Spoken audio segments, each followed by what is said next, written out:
Ever get that gut feeling? You know that moment when you just know something before it happens, or get a nudge you can't explain.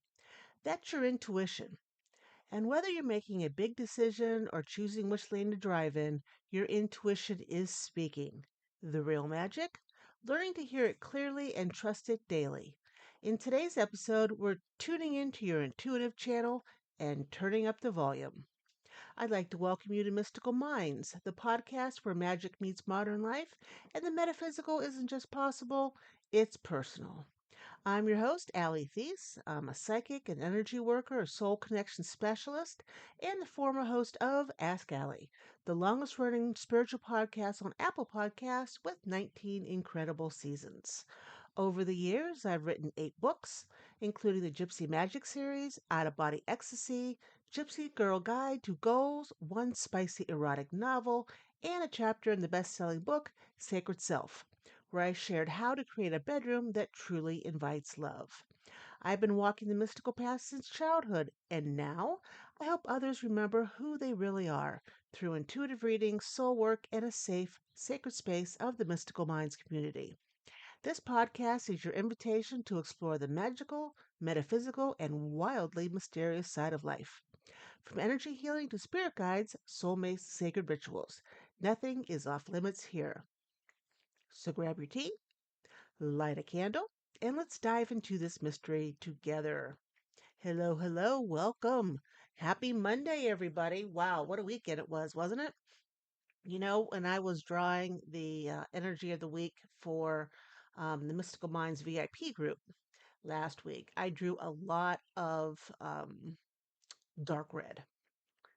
And when there's a lot of just plain old red around, people are tense, people are quick to anger, to frustration, um, anxiety, depression. And on the flip side, of course, it is easier to work with passion and to manifest what you desire. This last week, I drew dark red, and I haven't had a full week of dark red ever. It's usually been dark red with some light red, regular red put in there. But last week was all dark red. And I knew the energy was going to be super effing intense. And it was. We had the so-called feud between Elon and Cheeto Man here in the States. And then we have more ICE enforcement and rounding up of people. And then we had the protests in LA and San Francisco that Cheeto Man decided to send in a National Guard against California's governor's wishes, didn't even consult him. So there has been a lot of tension, right? There's been a lot of headbutting. And then, of course, we've got the Diddy. Is it Diddy? I never know who's on trial anymore. I believe it's his trial.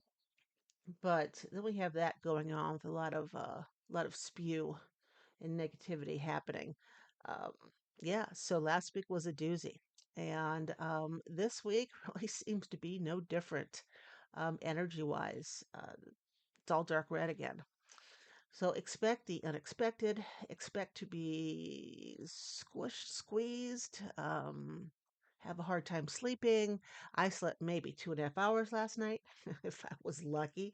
I finally just got up and said, F it, which is why this is coming to you earlier than normal on a Monday. Um, it's a very soul stirring type of energy, the dark red. Again, a lot of anger, frustration, rage, a lot of rage with the dark red.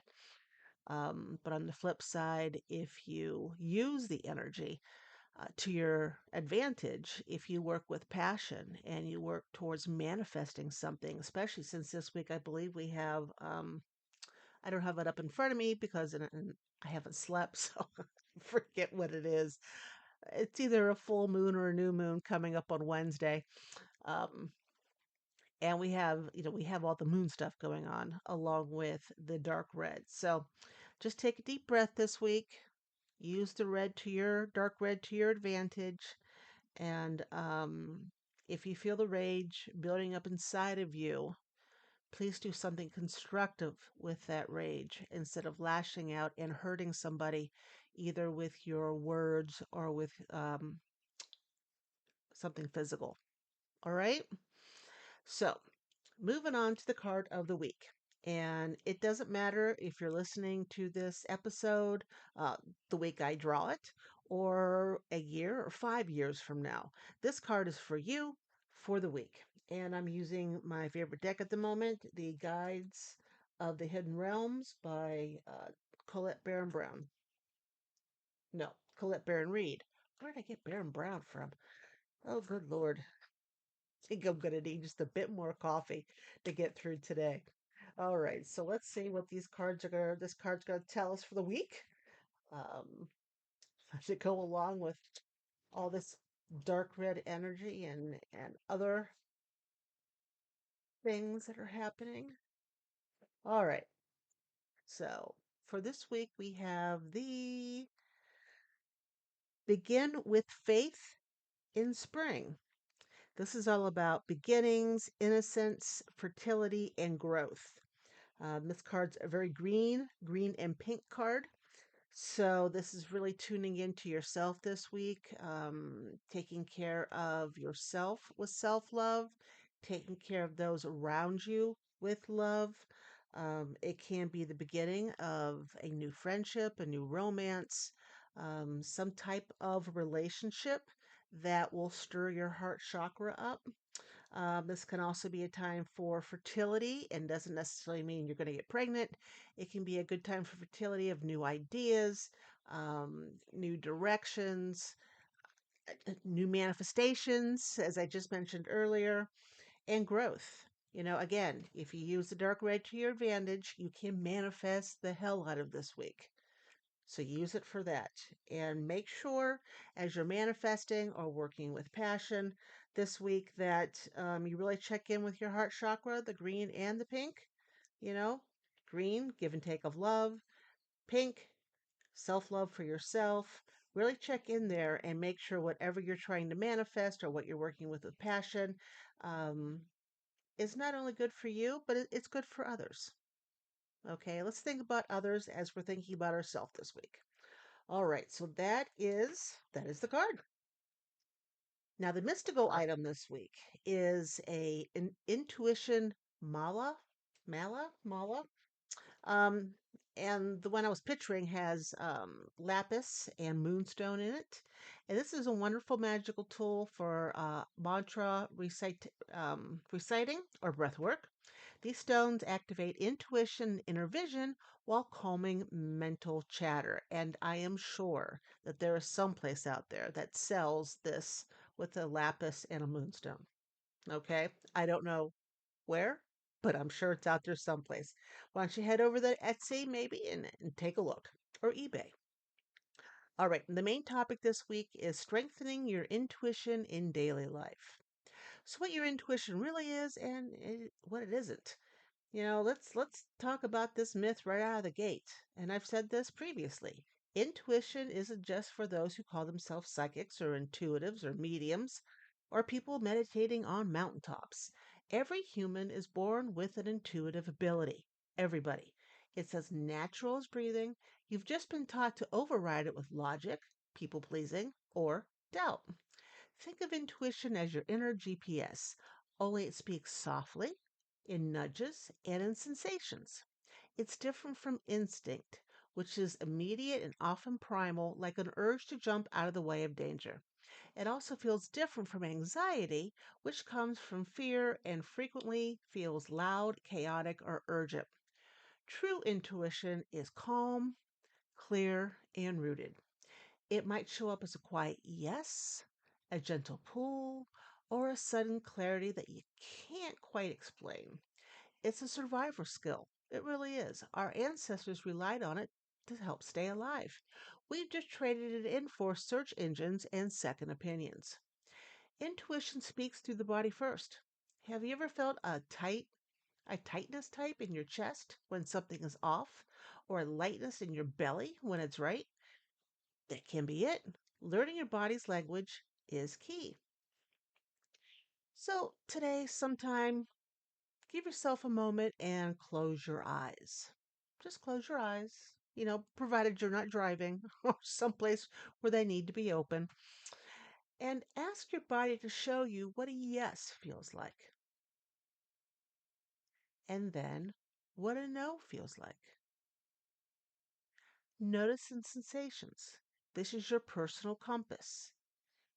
Use it often. For myself, when it is a yes, my heart chakra is open and it vibrates. When it is a no, it is closed down like Fort Knox. Okay, there's a definite difference in how I feel that in the middle of my chest, and you should be able to tell the difference in yours as well. Now, you don't need a sacred cave to strengthen your intuition. You don't need to go on some mystical retreat. What you need is space. Stillness is power, especially in our busy, noisy lives where we rarely pause long enough to hear ourselves think, let alone feel. So start with 60 seconds of silence between tasks. Let your inner knowing rise. Or you can try this. Maybe use a check in journal. One day, ask yourself, maybe today, what nudges did I feel today? Did I follow them? What happened? Even tracking small things helps you build intuitive trust. Next time you're stuck in indecision, replace what should I do with what feels aligned. That small language shift invites intuition to speak. So, if you want to play with your clairsenses this week, remember we talked about them last week, try claircognizance in traffic. Notice how you know which lane to avoid. Or try clairsentience at the grocery store. You can run your hand, not touching, but over produce and feel the one that calls to you. You can do a mini ritual in the mornings. How about stand in front of a mirror? Take a deep breath and ask aloud, what do I need to know today? Don't force the answer. Just notice what bubbles up throughout your day. And if you if you're smart, you'll write it down because you'll think you remember. But there's a lot of things that could bubble up during the day, so I'd write them down when they do show up. Now, signs. Let's talk about that a little bit. Here's the thing about signs. They're not billboards screaming yes or no. They're little confirmations. They're not roadmaps. You might notice repeating numbers, a lyric at a perfect time, or a chance encounter. These synchronicities are like spiritual nudges saying you're on the right path. But don't chase them. When you hunt for signs, you're usually trying to control the outcome. Intuition thrives in surrender, not desperation. All right. And this holds true as well for manifestation. Okay. You do what you can to manifest and then you let it go. Fear is one of the biggest blocks to intuition and manifestation. When you're afraid, your nervous system is in survival mode and it's not listening for the quiet whispers. You want to ground yourself, calm the body, and then ask again. The golden rule: act when it feels expansive, not forced. Intuition opens you up. If something makes your chest tighten or your energy dim, that is a no, no matter how logical it may sound. So maybe you want to write yourself down some reflection prompts. What messages have I ignored in the past that turned out to be spot on? And I'll tell you for myself, I got plenty. I've got plenty. Um, like for instance, uh, what was I carrying? I was carrying downstairs my cup of coffee, and my intuition kept telling me down the coffee before you go down those stairs. And I'm like, yeah, just go down the stairs. I went down the stairs, and a cat jumped. It jumped out of nowhere, and I tripped. And there went my coffee. I did not fall down the stairs, but my coffee cup did. and did the rest of my coffee. So, even those who listen to their intuition don't necessarily listen to it as much as we should, right? Um, but write these things down. What the messages you've ignored. Feel the truth of what you did ignore, what did come true. Your intuition has always been around you. It is always trying to help you out. Right now, think of it as you're reconnecting, okay? You don't need to earn your intuition. It's already inside of you. You don't need to be perfect, psychic, call yourself a psychic or an intuitive or even be certain. All you have to do is listen. And what do you need to do in order to listen? Stillness, quiet. All right? The more you invite your inner voice to speak, the clearer it will become. Strengthening your intuition is not about proving anything. It's about reclaiming your natural wisdom. And it starts with the tiniest choice to pause, ask, and trust. Well, that's a wrap on this episode of Mystical Minds. I hope it sparks something inside of you, a memory, a knowing, a nudge from your soul. And if you loved what we explored today, please don't keep it to yourself. Share this episode with someone who needs a little magic in their life. And if you're craving more, come over and join the Mystical Minds group. It's a safe, sacred space to explore everything from energy work to soul connections, intuition, spirit guides, and more. You'll find support, community, and your people. And if you walk the metaphysical path and you would love to share your wisdom on this podcast, whether you're an energy worker, intuitive healer, or just someone with a wild spiritual story, I'd love to hear from you. And I am currently booking guests. With my schoolwork, I am way behind in contacting everybody. But please, if you'd like to be on this list, the link is below in the show's notes. And while you're at my website, don't forget to sign up for the weekly newsletter for more tips. I finally started redoing my newsletter. It went out this past weekend, so please sign up. And you can also book a private reading or a soul session with me anytime at outofbodyecstasy.com. I've got you whether you're seeking clarity, healing, or a deeper connection to your soul path. Until next time, stay grounded, stay curious, and remember, endless possibilities, infinite you.